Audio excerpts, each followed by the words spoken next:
Olá, aqui é o Ozzy e hoje eu trago mais uma lista de filmes de um diretor que eu gosto bastante para vocês. O diretor da vez sendo o sul-coreano Yeon Sang-ho, que ficou tanto conhecido na última década após dirigir o filme Train to Busan, que ganhou o título super criativo de invasão zumbi no Brasil. Esse filme colocou ele no radar de pessoas que não eram familiarizadas com o trabalho dele, eu sendo uma delas. E apesar de eu gostar dos live actions dele, foi nos filmes animados do diretor que eu realmente acabei me interessando muito pelo trabalho dele. Hoje então, eu vou comentar e recomendar 3 longas de animação do diretor que eu acho que vocês deveriam ver.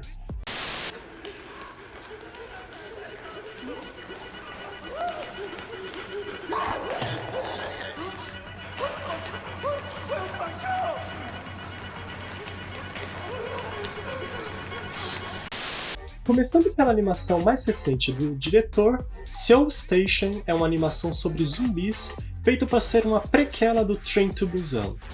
Nele acompanhamos Hae-san, uma garota que está perdida em meio a um ataque de zumbis. Enquanto isso, seu pai e seu namorado abusivo que estão do outro lado da cidade tentam localizá-la e alcançá-la antes que o pior aconteça. Começar a comentar o trabalho do Yeon Sang-ho por esse filme parece o caminho mais fácil e mais lógico, porque apesar dele ser o filme mais fraco dos 3 que escolhi, ele consegue introduzir muito bem os tipos de temas recorrentes desses filmes. Primeiramente os protagonistas, eles são quase todos de classe extremamente baixa, e mesmo quando algum dos personagens é rico, normalmente acompanhamos ele pelo ponto de vista de um personagem mais pobre.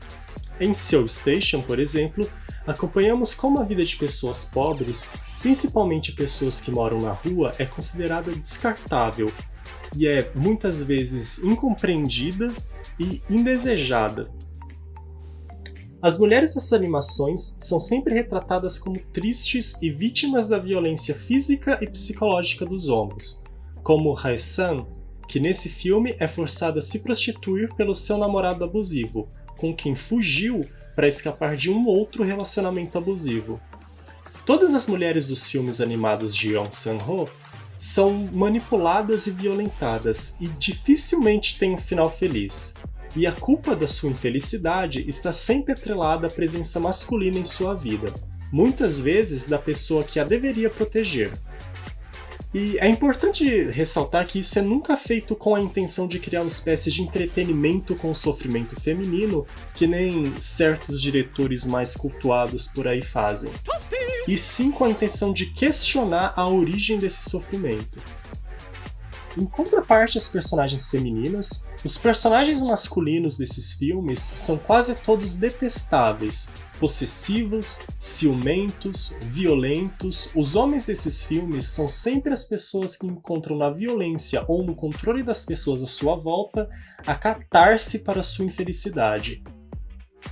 Tendo dito isso, fica claro que todos esses filmes sempre abordam a realidade da maneira mais pessimista possível, sempre partindo do ponto de vista de uma pessoa sufocada pelas circunstâncias que a cercam e das quais não consegue fugir. Seoul Station, apesar de ter todo esse drama e ter toda essa parte da crítica social, ele é também um filme de ação e terror de zumbis, e ele não deixa a desejar nesse critério também. Ele foi feito para ser uma prequel do já citado Train to Busan, e apesar de que a cronologia dos eventos desse filme entre em conflito com o da franquia em live action, quando analisado à parte, ele é um filme empolgante com todos os elementos que fizeram o primeiro Train to Busan ser tão bem sucedido, e com tudo que faltou em Península. A tensão sempre crescente, a ação muito bem executada, os personagens interessantes, tá tudo aqui. Os personagens são todos muito bem construídos, a história é bem empolgante. Só tem um pequeno probleminha. Como vocês já devem ter percebido pelas imagens, o estilo de animação escolhido para esses filmes foi o 3D, naquele estilo bem incômodo.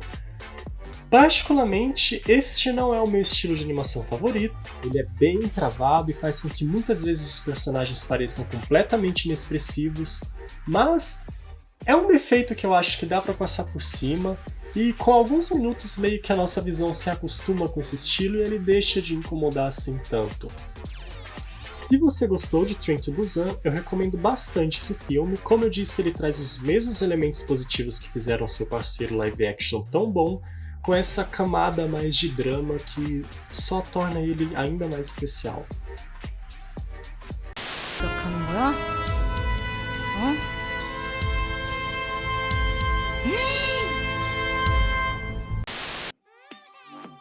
King of Pigs é a animação talvez mais conhecida do diretor. Nela, acompanhamos 3 garotos que são perseguidos e agredidos diariamente no colégio por conta de sua classe social. E seus agressores são protegidos por um esquema de hierarquia escolar que os impede de serem punidos. Caso não tenha ficado bem claro, as animações do Yeon Sang-ho são feitas para provocar o espectador ao limite. E esse é um exemplo bem claro disso.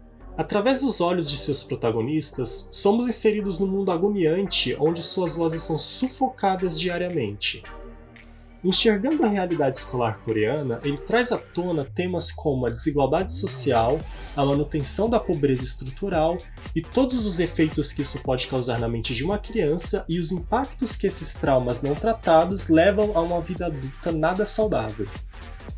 Esse também é um filme que mais explora esse lado da violência sendo usada como válvula de escape. Tudo isso sem necessariamente generalizar, e ao mesmo tempo tomando o cuidado necessário para não tornar justificável tais atos.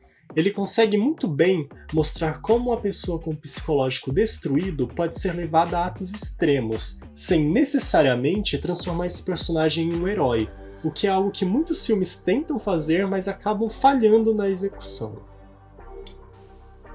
King of Pigs também é inteligente ao demonstrar que conceitos que muitas vezes temos como bem definidos em nossa mente, como a verdade e a mentira, o certo e o errado, são bem subjetivos quando colocados nessa perspectiva de classes sociais diferentes. O filme também mantém sua narrativa sobre a realidade das mulheres, dessa vez mostrando elas como o alvo final nessa cadeia de violência, sendo a base nesse sistema de opressão.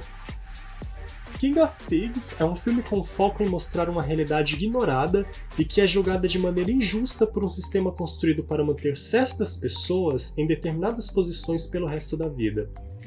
Com certeza, um filme bem cômodo de ver, mas justamente por isso, um filme super relevante para ver.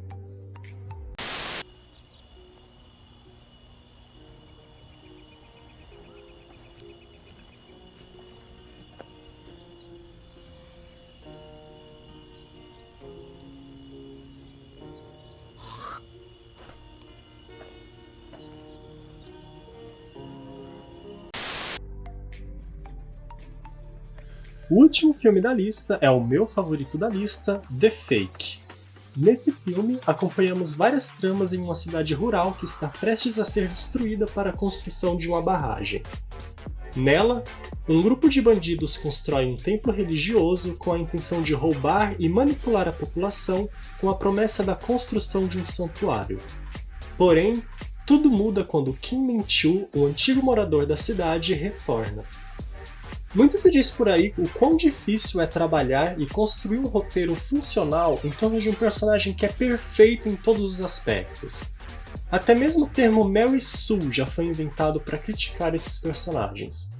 Porém, trabalhar com um personagem que é detestável em todos os níveis e pelo qual é impossível sentir um mínimo de empatia é muito mais difícil na minha opinião. Mas é exatamente isso que esse filme consegue executar muito bem. Kim Min-chul é com certeza um dos personagens mais detestáveis que eu já vi num filme, mas é justamente ele que o roteirista usa como protagonista. Ele é um personagem que tortura e manipula todos ao seu redor, e que não se contenta enquanto todos não estiverem tão miseráveis quanto ele mesmo, e não consegue aceitar que as pessoas consigam escapar da realidade que ele se condenou. E o pior é que muitas vezes ele é o único personagem capaz de expor os esquemas dos vilões do filme. Ou seja, você tem que acabar torcendo para que esse personagem terrível alcance os objetivos dele. Como eu disse, Yeon Sang-ho gosta de provocar o espectador até o limite. O filme usa como palco esse ambiente religioso perigoso, onde pessoas com péssimas intenções conseguem encontrar uma brecha para manipular as esperanças daqueles que se encontram sofrendo dos mais diversos problemas, sejam doenças ou pobreza. E, através do sonho dessas pessoas, exploram suas fraquezas para lucro próprio, o que é infelizmente uma realidade bem próxima de todos nós. Mas o filme também consegue diferenciar bem a instituição religiosa da experiência religiosa genuína. O que muitos filmes do tipo, como o The Devil All the Time, por exemplo, falham em saber diferenciar e por sua vez acabam prejudicando e se perdendo dentro da própria mensagem. Mais uma vez, as mulheres do filme são colocadas como a base de um sistema de opressão, onde as pessoas que deveriam zelar pelo seu bem muitas vezes são as responsáveis pela sua destruição a partir do momento em que elas deixam de ser tratadas como seres independentes e passam a ser vistas como propriedades. The Fake é um filme que puxa as barreiras do que o tema religioso pode oferecer e oferece um retrato bem rico, onde diversas realidades e pontos de vista se cruzam, formando um retrato muito mais que realista e incômodo sobre até onde a ganância e o sentimento de opressão podem levar uma pessoa. Bem, por hoje é só isso. Não se esqueça de deixar nos comentários a sua opinião, se você já assistiu algum desses filmes ou se você ficou interessado em algum desses filmes. Também deixe recomendações de filmes que você acha que de repente eu posso gostar. Também não se esqueça de deixar o like e se inscrever no canal. E até a próxima!